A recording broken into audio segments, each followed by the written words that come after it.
Olá para quem nos acompanha e boas-vindas a mais uma análise detalhada. Hoje nós temos em mãos um material que subverte completamente aquela ideia tradicional de uma autobiografia. Vamos explorar trechos do livro Eu e Você e Nossas Aventuras 2, escrito por Luiz Carlos Morente. Isso mesmo. E é um prazer enorme estar aqui para essa nossa exploração de hoje.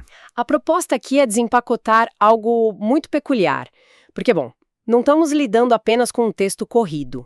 O que temos para analisar hoje é um verdadeiro arquivo histórico pessoal, tipo um dossiê tátil e visual de uma vida inteira. Exato. E logo de cara, o que realmente chama atenção nesse material é a materialidade da memória.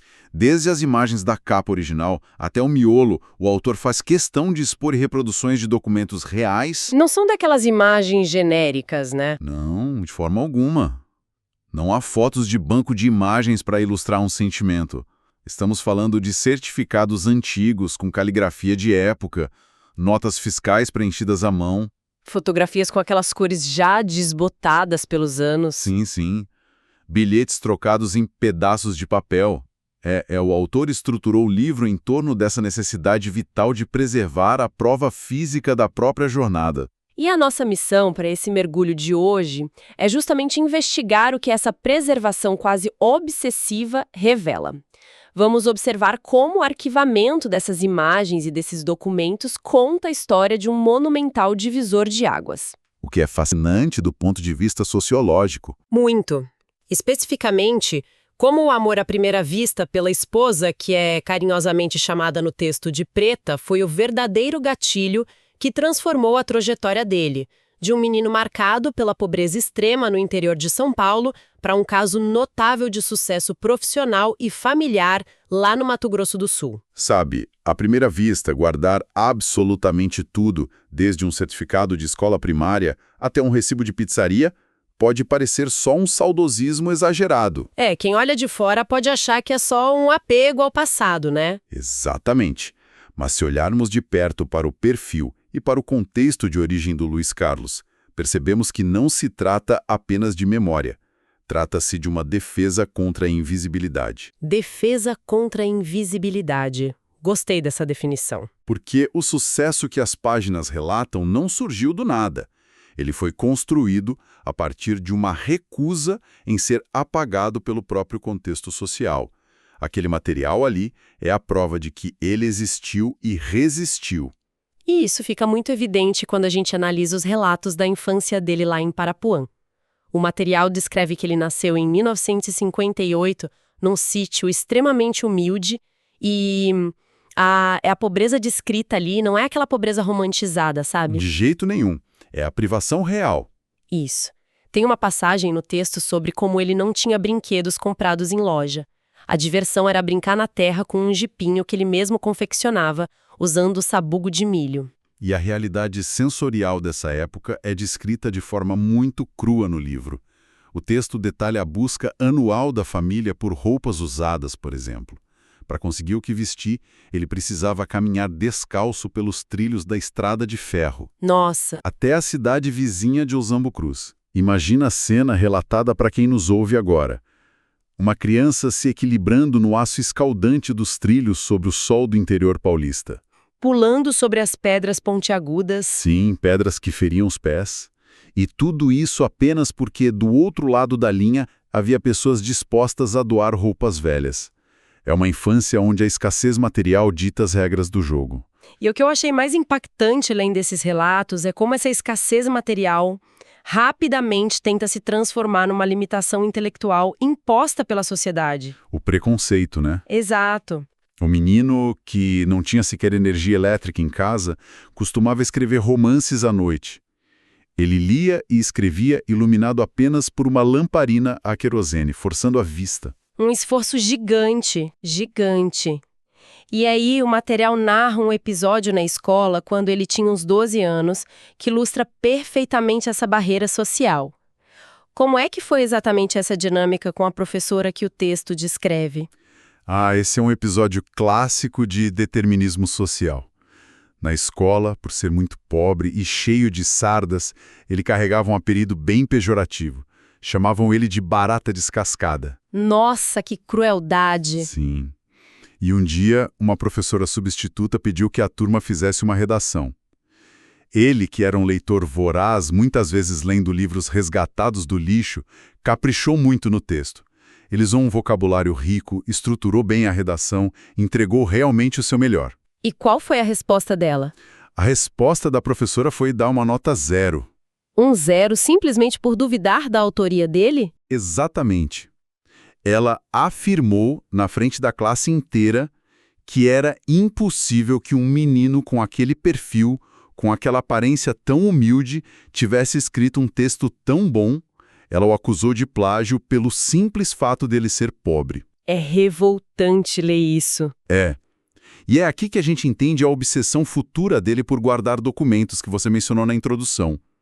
Quando a sociedade olha para uma criança e diz que ela é um 0, que ela não existe intelectualmente... Ter um papel que prova o contrário vira questão de sobrevivência. Perfeito. Vira a prova irrefutável de valor. Mas, felizmente, houve uma intervenção crucial nessa história da redação, não é?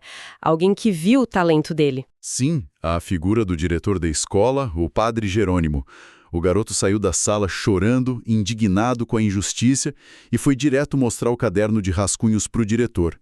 E o padre analisou o material, percebeu o talento genuíno ali e fez algo raro para a época. O que ele fez? Ele foi até a sala de aula, confrontou a professora substituta na frente de todo mundo e validou o menino. Ele afirmou com todas as letras que a escola tinha um poeta precoce.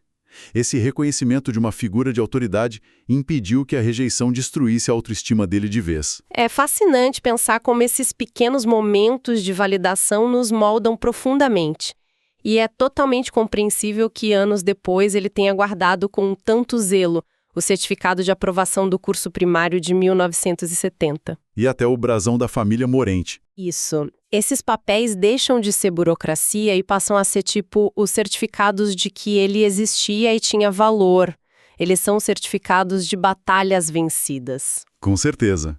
E é exatamente essa necessidade de provar o próprio valor que prepara o terreno para o ano de 1978, que as fontes apontam como o grande momento de ruptura dessa história. O divisor de águas. O que nos leva ao famoso Projeto Rondon, ou mais especificamente a Operação Regional PO-21, que aconteceu em julho daquele ano na pequena cidade de Santa Cruz de Goiás. Exato. E para quem nos escuta e talvez não tenha familiaridade com o contexto da década de 70 no Brasil, o Projeto Rondon era uma iniciativa fantástica. Sim, mobilizava muita gente. Mobilizava. Ele pegava estudantes universitários, muitas vezes de centros mais urbanizados, e os levava para o interior profundo do país para prestar serviços comunitários. Era uma forma de fazer essa juventude conhecer a realidade daquela população. E foi o cenário absolutamente perfeito para uma colisão de mundos. O livro traz fotografias reais maravilhosas dessa época exata. Tem uma foto da equipe de jovens sentada no chão de terra. Tem uma imagem dele posando ao lado de um daqueles telefones públicos antiquados, o famoso orelhão. Sim. E claro, o mais importante, as fotos da jovem Maria Aparecida Câmara Martins, a preta. Há imagens dela sentada tranquilamente numa pedra lá no Rio do Peixe e uma outra brincando em cima de uma manilha de concreto. É um material muito rico. Demais. Dá para sentir a juventude e a energia daquele momento só de olhar para as fotos desbotadas na página do livro. E os relatos do Luiz Carlos descrevem esse encontro como um clássico momento de iluminação, um amor à primeira vista inegável e arrebatador. Mas, analisando as origens de ambos, havia um abismo socioeconômico enorme ali. Bem grande, né? Muito. A Preta era uma estudante de educação física na faculdade em Tupã, no estado de São Paulo. Ela vinha de uma família tradicional, com raízes e uma certa estabilidade na região de Bataguaçu. Enquanto isso, Luiz Carlos era o rapaz que construía jipinhos de sabugo de milho e lutava para provar que sabia escrever a própria redação. O contraste é bem gritante. Mas a conexão emocional aparentemente ignorou todo esse abismo social. Eles tiveram um primeiro encontro real logo depois do projeto numa pizzaria chamada Capri, na cidade de Marília. A atmosfera do lugar, a conversa ele relata que ali teve a certeza absoluta de que aquele era o encontro da vida dele. O grande divisor de águas para a felicidade e como estamos falando de um homem que documenta a própria existência com unhas e dentes, ele guardou uma prova física desse dia que é impressionante. Do ponto de vista da arquivologia pessoal, essa é talvez a peça mais valiosa do livro inteiro. Ele não guardou apenas a memória do jantar.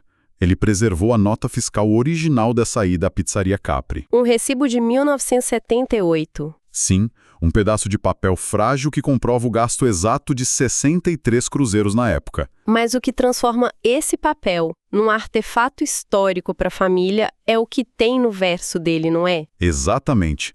A própria Preta assinou o verso do recibo. Ela escreveu Cidinha e Luiz Carlos. Anotou a data, 17/6/78, o horário de 1h10 da manhã e desenhou um coração. Que detalhe lindo! É espetacular.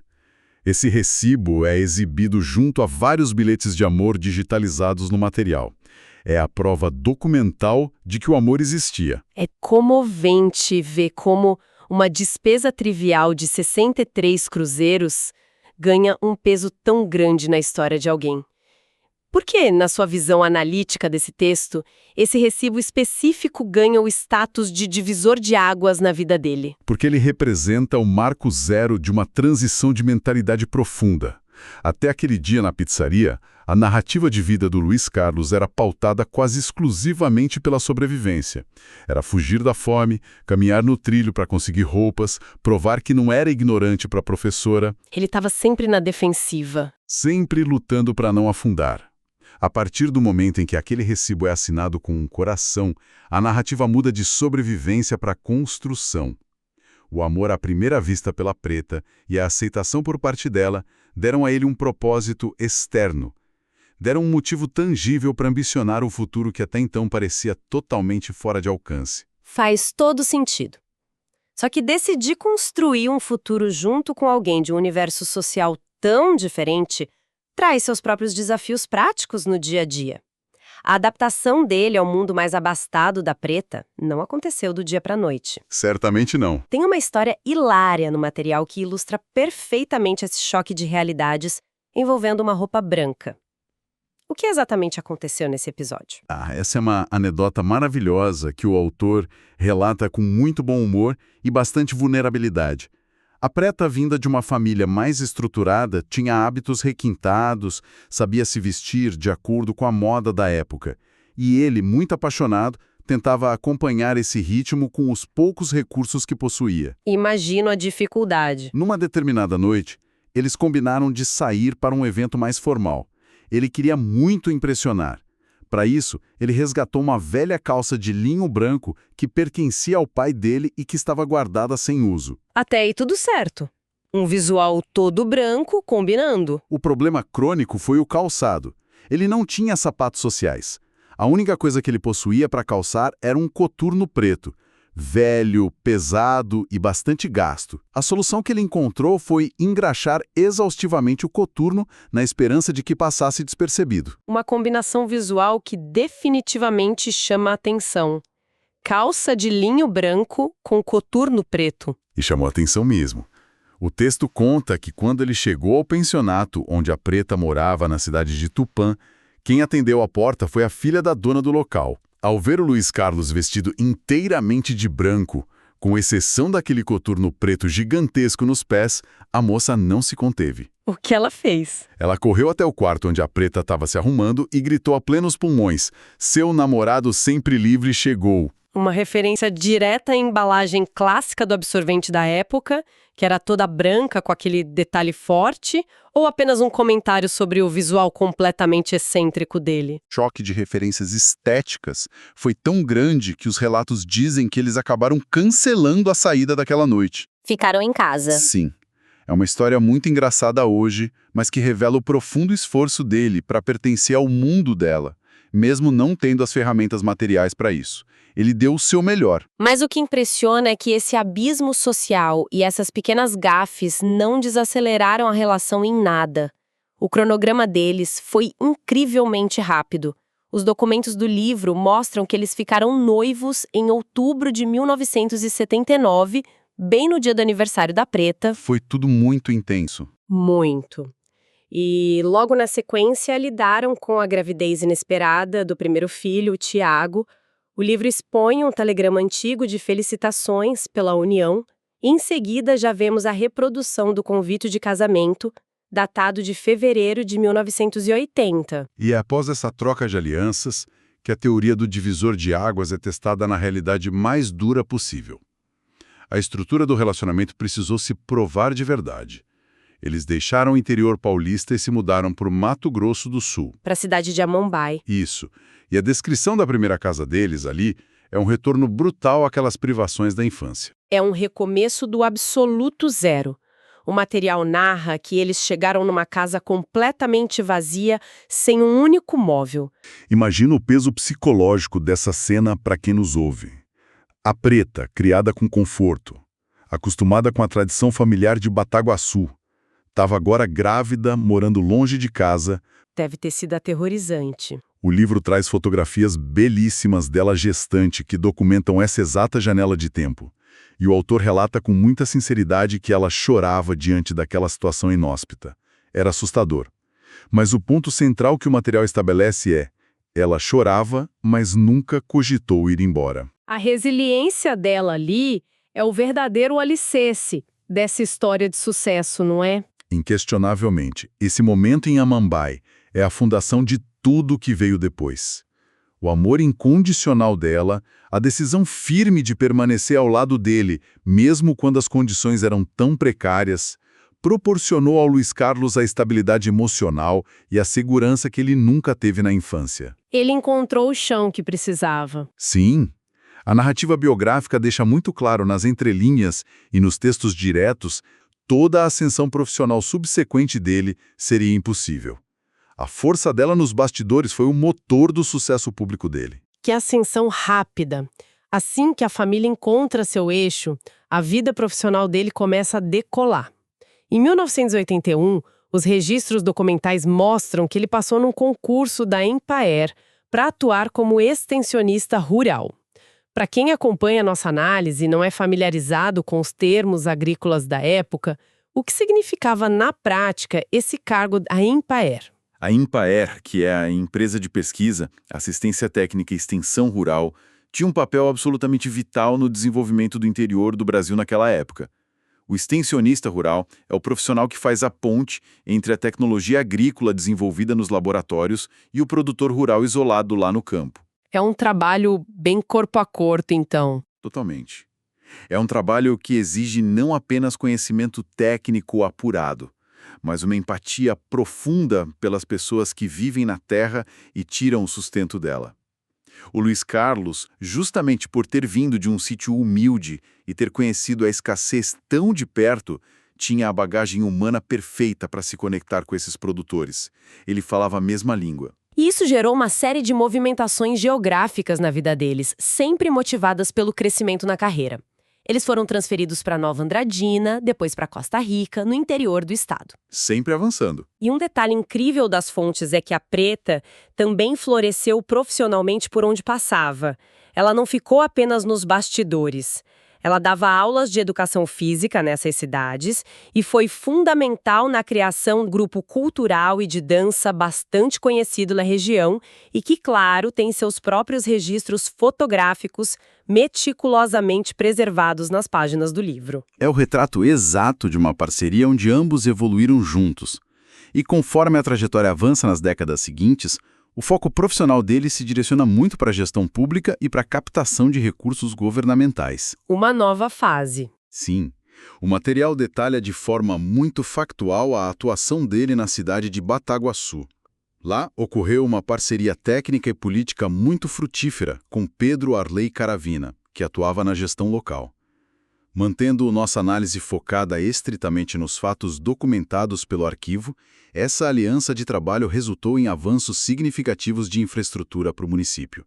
E há um projeto em particular, fruto desse período, que amarra toda a tese da vida do autor que estamos discutindo aqui. A criação do Museu Municipal. Eu achei sensacional como isso cria um ciclo literário e de vida perfeito. Durante o processo de elaboração do projeto para convencer os órgãos avaliadores a liberarem os recursos para a construção desse museu em Bataguaçu, o Luiz Carlos precisava de uma justificativa de forte impacto. Algo que desse peso ao pedido. Isso. E ele escolheu colocar uma frase bem na capa do documento do projeto.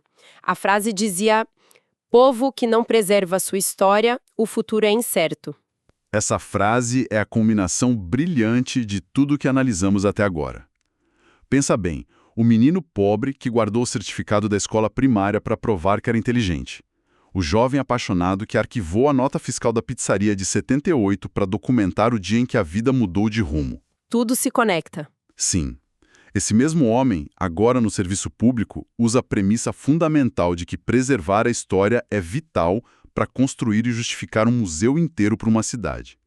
A obsessão pessoal por arquivamento e memória se transformou em política pública e num legado coletivo para a comunidade. É impressionante ver essa coerência de valores ao longo de tantas décadas, e toda essa visão de mundo acabou desaguando numa filosofia de vida muito particular que ele descreve no livro, baseada na observação das próprias mãos. Como funciona essa metáfora que o material apresenta? É uma síntese ética bem poética. Ele descreve que, ao olhar para as linhas da palma da mão direita, ele enxerga o formato da letra A. Certo. Para ele, isso simboliza água, ar e alimento, que formam a base material da sobrevivência que ele tanto perseguiu lá na infância. Mas essa mesma letra também representa amor e amizade, que foram os elementos que trouxeram real significado a essa sobrevivência depois que ele conheceu a preta. Muito bonito. E a outra mão? Já na mão esquerda, ele visualiza a letra V, que ele define como o pilar absoluto da verdade. Uma bússola moral gravada literalmente nas palmas das mãos. E é uma frase final que ele usa para resumir a sua visão sobre toda a passagem pela vida pública e privada. Nossa única missão nesta terra é ser útil. Uma frase poderosa. E a conclusão lógica que toda essa vasta documentação fotográfica e textual nos impõe é muito clara.